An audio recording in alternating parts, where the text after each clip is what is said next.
C'est un pan de l'identité nationale britannique qui s'en va aujourd'hui et la succession pour le roi Charles III sera en effet très difficile. Mais au cours des quelques jours qui ont suivi le décès de sa mère, à travers ses discours, il a montré l'hommage à sa mère, les devoirs constitutionnels du monarque et l'espoir en l'avenir de la monarchie avec les nouvelles générations. Et vous voyez à droite de votre écran Windsor qui se prépare à accueillir le cercueil d'Elisabeth II, Windsor qui est noir de monde, noir de monde.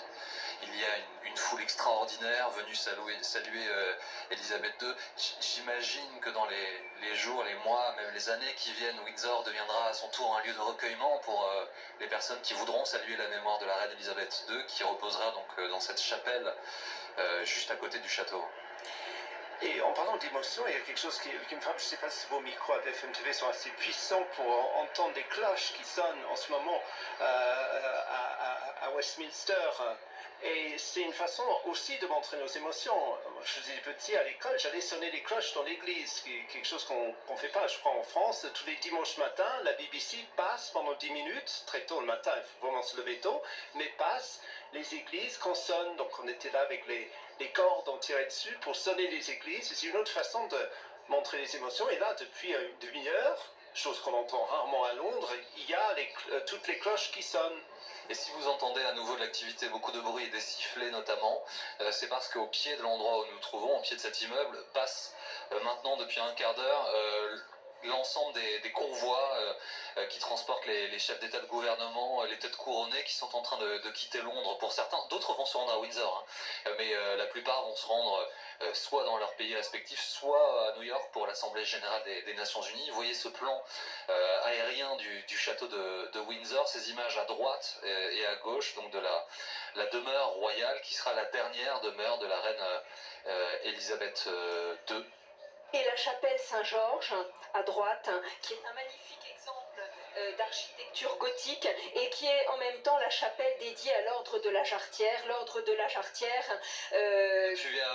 ordre de chevalerie oui, anglais. Mais au printemps, souvenez-vous que la reine avait pu décorer le prince William de l'ordre de la Jarretière et également Camilla, qui est devenue donc la reine consort. Et tout cela est très symbolique. Regardez la foule immense, là vous voyez là en double, donc elle est 2 fois plus nombreuse.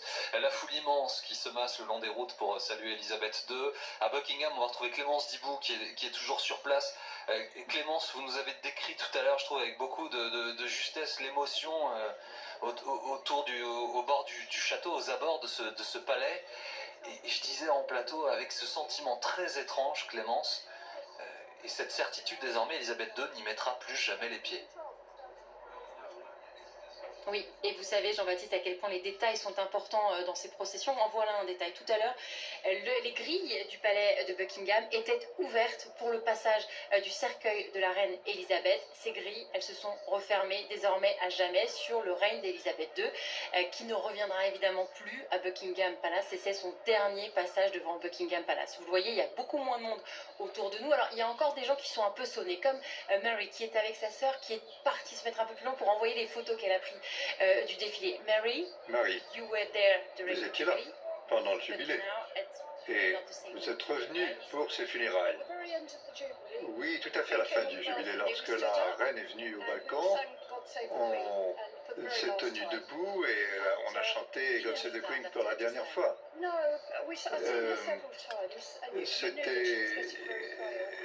On a eu plusieurs alertes, on savait qu'elle était plus faible et donc on voulait être ici et c'était extraordinaire de voir ça.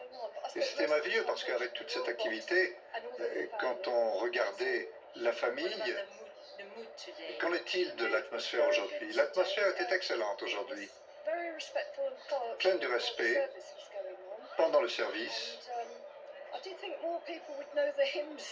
Je pensais que davantage de gens connaîtraient les hymnes, mais nous ne sommes plus laïcs comme pays. C'est comme ça.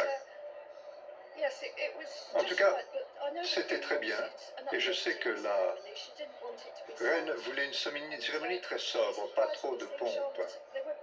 Et puis, ils sont passés très rapidement, mais on a pu voir Charles et Camilla, ils étaient très droits, ils étaient très sur leur 31, très bien.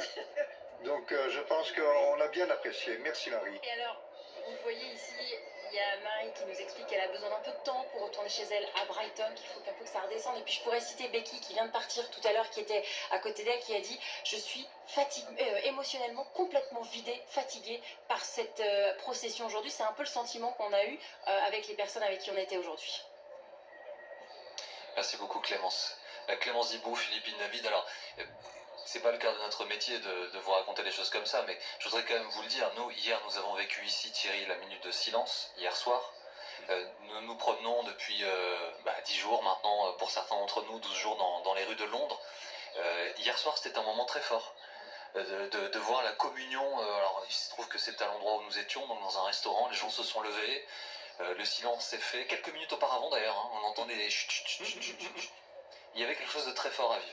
Oui, effectivement, et ça a été tout autour de nous, ça a été spectaculaire, ça a été extraordinairement respectueux et on sentait l'émotion contenue. Et c'est cette même émotion qui se prolonge jusqu'à aujourd'hui et à laquelle on va assister encore jusqu'à ce soir. Alors, il faut préciser en regardant ces images qui sont sur la gauche de votre écran que les autorités britanniques ont choisi, d'éviter l'autoroute pour faire en sorte que le parcours puisse être salué autant de fois qu'il le voulait par autant de monde possible. Donc on évite l'autoroute et deux, on a rendu public depuis hier le tracé très précis, c'est-à-dire que rue par rue, on sait exactement par où le cortège va passer pour se rendre jusqu'à Windsor, ce qui contribue à expliquer qu'il y avait évidemment autant de monde pour la sortie de Londres et pour la suite du trajet qui va se continuer maintenant. Windsor, c'est à une petite entre 35 et 40 km à l'ouest de Londres. Et donc ce trajet va se poursuivre jusqu'à l'arrivée à Windsor, où il y aura une nouvelle procession le long de ce long walk, et puis une nouvelle cérémonie qui sera une première cérémonie publique, suivie d'une cérémonie privée en toute fin de journée. Et cette cérémonie privée sera peut-être la vraie première occasion pour la famille royale d'entamer un moment de deuil plus personnel.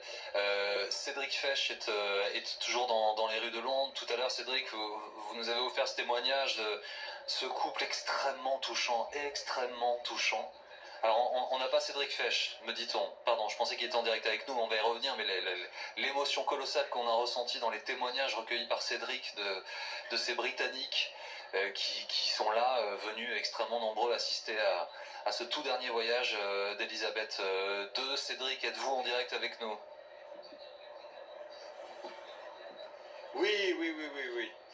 Je suis vraiment au bord du Whitehall. C'est là qu'on a vu passer le cercueil au plus près. Alors vous voyez, les gens sont en train de partir. Il y en a certains qui sont restés pour pique-niquer. C'est le cas de Trevor et what's your name? Linda. Et Linda. How was it when the coffin was passing here? Comment c'était quand vous avez vu passer le cercueil? C'était un moment très touchant. On n'a pas pu se mettre juste au bord, donc on est resté ici et c'était bien. C'était un moment vraiment irréel. Ça nous arrivera jamais plus. Très bien. And you, Linda? Et vous, Linda? Very sad that the Queen's Je suis died. très triste que la reine soit morte parce que je trouve qu'elle était une souveraine excellente. She came to the throne Elle est montée sur le trône à une époque lointaine et elle y est restée si longtemps et j'espère que Charles assurera aussi bien. Vous êtes sûr? Do you think, are you confident Et in vous Charles? pensez Vous que avez Charles... confiance en Charles? Very confident. Oui, yes. j'ai tout à fait confiance. Very confident. He'll Tout do à a very, fait. very good job. Je pense qu'il fera très bien Will le you stay travail. here? Ou est-ce que vous allez rester longtemps ici, là? As soon as the crowds have gone, On laisse passer la foule et après on va commencer à rentrer. Il faut qu'on travaille Linda et demain. Trevor, qui veulent partir, mais ils veulent faire ça dans le calme, là, quand tout le monde sera parti, quand ils seront tranquilles. Merci beaucoup Cédric Fesch avec Valentin Révolier, ces images de la foule, qui a du mal aussi à partir, Alex. Parce que les Britanniques, il n'y a pas que des Britanniques, par ailleurs on l'a beaucoup répété depuis 12 jours, il y a beaucoup de gens venus du monde entier, certains qui étaient là par opportunité touristique qui sont restés, mais ils ont sans doute la sensation de vivre quelque chose ensemble. Vous-même, vous vivez quelque chose avec nous? c'est vrai que je me réconcilie un peu avec ce pays que je ne reconnaissais plus après le vote du Brexit. Moi, personnellement, c'est pour ça que je suis devenu français. Et tout d'un coup, je me suis réconcilié avec ce pays. Et je tiens à dire aussi que c'est toujours un peu la loupe médiatique. Il y a beaucoup de Britanniques qui ne viennent pas, mais qui ne sont pas pour autant sans être affectés par ce qui se passe. Je vais vous raconter, si je peux, quelque chose. Je regardais la cérémonie, les funérailles. Ça m'a pas beaucoup ému. Je pensais être beaucoup plus ému. En revanche, un truc où j'ai chialé, par exemple, je m'attendais pas du tout, c'était quand j'étais dans ma chambre d'hôtel il y a 4 nuits, à 1h de la nuit. Je branche la télé, il y avait une rétrospective des 70 ans de la reine. J'ai trouvé beaucoup d'images, y compris des images après le pudding de Noël. Et j'ai retrouvé mes propres souvenirs de famille depuis 70 ans. Et j'ai chialé. Et beaucoup de Britanniques sont un peu comme moi. Moi, j'ai pas fait la queue pour aller voir la catafalque.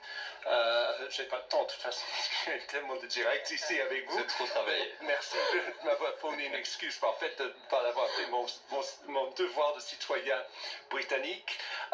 Mais en même temps, beaucoup de Britanniques sont comme moi, parce qu'on focalise avec les caméras devant le demi-million de personnes qui ont fait la queue pour aller voir ça, mais c'est quand même un pays avec 70 millions de personnes, donc 69,5 millions de personnes ne l'ont pas fait, mais ça ne veut pas dire qu'ils n'ont pas vécu différemment autrement. Les jeunes, par exemple, les jeunes ont vécu différemment cette période. Donc les Britanniques ont une réaction différente par rapport à ça, et ce n'est pas toujours dans les grandes cérémonies d'aujourd'hui que les souvenirs et les émotions sont différents, et ça peut être vécu différemment dans d'autres moments. Bien sûr, mais ces images, elles sont pour la postérité, elles sont pour l'histoire. BFM TV est évidemment mobilisé depuis ce matin 6h avec première édition et jusqu'à ce soir 1h en compagnie de Maxime Switek pour vous raconter les moindres moments de ces journées historiques. Pascal de la Tour du Pin prend le relais dans quelques instants. Bonjour ma chère Pascal. Bonjour cher Jean-Baptiste. C'est un moment très fort que nous allons continuer à partager. Un temps fort, l'arrivée du cortège avec le cercueil de la reine dans un endroit qu'elle aimait tant, le château de Windsor. Ce sera à 16h06. On a vu que les horaires, et je parle sous votre contrôle, oui, ça rigole pas très respecté, ça ne rigole pas. On est à la limite, 16h06. Et ce sera évidemment à vivre en direct sur BFM TV avant la procession le long de The Long Walk, vraiment des temps forts. Et le service religieux à partir de 17h. Nous allons partager ça avec vous, avec les équipes sur le terrain et toutes les équipes techniques qui font un travail formidable. Ouais, les équipes BFM TV qui sont mobilisées de façon magnifique depuis 10 jours. C'est l'occasion pour moi d'ailleurs de les remercier de nous avoir accompagnés et de vous offrir ces images qu'on va continuer de suivre en direct. Et évidemment, il va y avoir un hélicoptère au-dessus de ce convoi, Thierry, on peut le dire aux gens tout le long. Pas d'inquiétude, de la même façon que l'on a pu suivre ce trajet en terre d'Écosse. Ce sera la même chose aujourd'hui de Londres à Windsor. On va suivre de bout en bout. Il y aura un hélicoptère avec une caméra. Il y aura sans doute d'autres hélicoptères avec d'autres fonctions, puisque évidemment le corollaire de la transparence et de la publicité de ce trajet, c'est qu'il faut assurer la sécurité de ce convoi. Et là, de ce côté également, bien entendu, rien n'a été négligé. Pascal, je vous laisse la place. Merci à toutes et à tous de nous avoir suivis et restez bien là, l'édition spéciale se poursuit sur BFM TV. Léopold Audebert, vous êtes vous à Windsor, donc c'est là que va se passer, comme le disait Pascal très justement à l'instant, la suite de cette journée. Pouvez-vous s'il vous plaît raconter à nos téléspectateurs quel est le programme précis des heures qui viennent ?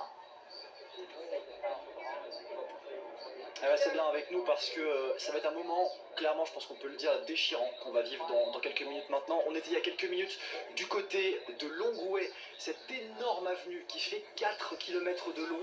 Elle est à l'heure où on se parle noir de monde. Il y a, je ne sais même pas comment vous dire le nombre de personnes qu'il y a. Je pense qu'il y a des dizaines de milliers, voire des centaines de milliers de personnes qui se trouvent à quelques 2 mètres de moi. Des personnes qui sont là pour certaines depuis extrêmement longtemps. Il y a des personnes que j'ai rencontrées qui ont déjà fait la queue pour se recueillir à Westminster Hall autour du cercueil d'Elisabeth II, qui ont fait le trajet pour venir ici et assister à ce dernier voyage. On va voir en direct tout à l'heure sur l'antenne, sur BFM TV, ce cercueil qui va entrer dans cet énorme château, ce château de Windsor qui est évidemment un symbole extrêmement important pour la famille royale, parce que depuis maintenant des siècles, il est habité. En tout cas, il est une résidence importante pour tous les monarques. Il y a plus d'une quarantaine de monarques qui se sont succédés à l'intérieur de ce bâtiment. Tout à l'heure, vous allez également voir à 16h06 précisément, heure française, l'arrivée de ce cortège. Cortège extrêmement impressionnant. On a vu à l'instant ici dans les rues de Windsor beaucoup de soldats qui sont déjà là. Il y avait une grande parade qui s'est passée. Quelques minutes après, à 16h40 précisément, je vous fais le programme, c'est le roi qui arrivera. Le roi qui sera ici présent avec la famille royale qui va rentrer ensuite dans ce château. Et puis 17h, une première cérémonie aura lieu en l'occurrence avec 800 personnes qui seront là pour un service religieux en comité plus restreint. Et c'est à 20h30 ensuite que la reine sera inhumée dans cette chapelle Saint-Georges. Chapelle Saint-Georges qui, pour l'anecdote, a été une construction qui a été faite par elle-même, parce qu'à l'époque, ces caveaux royaux qui sont dans le château de Windsor ne pouvaient plus accueillir assez de personnes. Et pour son père, pour le roi George VI, Elisabeth II a demandé à ce qu'on fasse construire un mémorial, le mémorial George VI précisément, qui sera donc l'endroit où elle reposera avec son père George VI, mais aussi sa mère, la reine consort Elisabeth, et sa sœur Margaret, dont les cendres ont été apportées ici en 2002. Ça va être donc un événement extrêmement important. Autre anecdote, vous savez que la reine Elisabeth II, elle aimait beaucoup la cornemuse, que tous les matins à 9h, pendant 15 minutes, un instrumentaliste, une personne qui était dédiée avec une cornemuse venait la réveiller. Et bien là, très symboliquement, cette personne qu'on a vue tout à l'heure dans l'abbaye de Westminster sera là et va l'accompagner très symboliquement pour son dernier voyage dans cette crypte.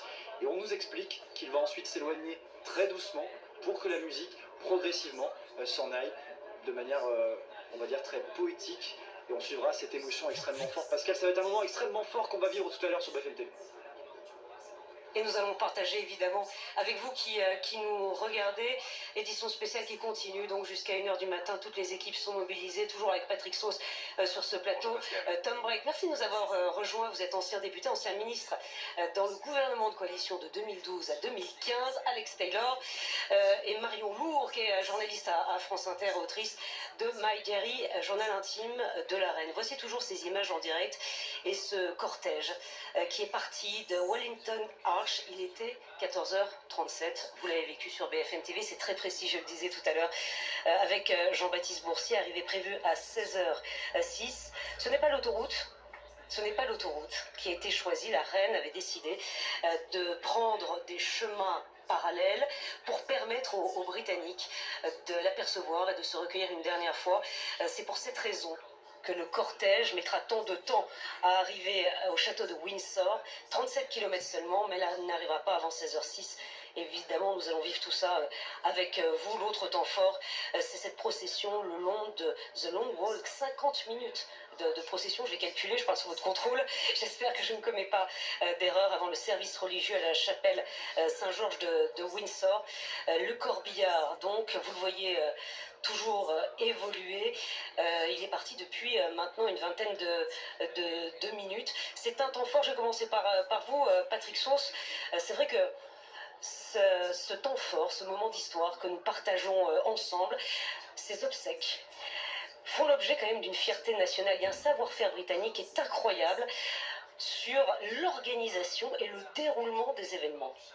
Depuis ce matin, là, c'est pas qu'on respire, mais presque, à voir des images tout à fait modernes d'un convoi avec une Jaguar, les motos et de la vie, parce que on avait le souffle coupé, on était dans un temps totalement suspendu depuis qu'on a vu sortir le cercueil de la reine de Westminster Hall avec ses 142 marins, puis ensuite un silence absolu dans l'abbaye de Westminster, alors qu'il y avait les plus grands de ce monde qui étaient réduits à l'état de témoins, vraiment.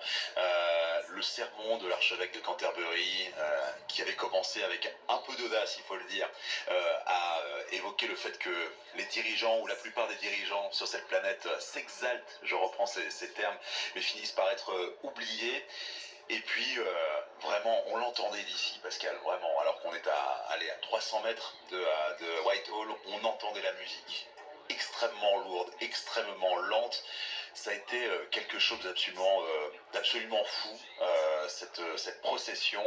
Et puis maintenant, bah voilà, on suit avec les Britanniques qui sont, on peut le dire sans trop s'avancer, des centaines de milliers, 200 000 rien que sur The Long Walk, cette fameuse avenue qui mène à Windsor. Est-ce que vous nous le confirmez, Léopold Hautebert? Vous êtes déjà à Windsor. Est-ce que vous nous confirmez déjà la présence en masse de ces Britanniques qui veulent rendre un dernier hommage à la reine, puisque ce sera sa dernière demeure, c'est la dernière occasion de la voir? Alors écoutez, je vais vous donner mon expérience personnelle depuis 10 jours. J'ai jamais vu autant de monde réuni dans un même endroit depuis que je suis arrivé il y a maintenant précisément 10 jours, lorsqu'on a appris le décès d'Elisabeth II, au même endroit. C'est une foule extrêmement compacte qui se trouve un peu plus loin d'ici, des familles, des enfants, pour la première fois des enfants que j'ai pu voir pleurer dans les rues de Londres. On s'y balade pour BFM TV depuis maintenant plusieurs jours. J'avais pas encore vu d'enfants réellement ému et touché, avec des parents qui expliquaient en parallèle ce qui se passait. Mais oui, cette ville de Windsor ici, elle compte, on va dire, à peu près 32 000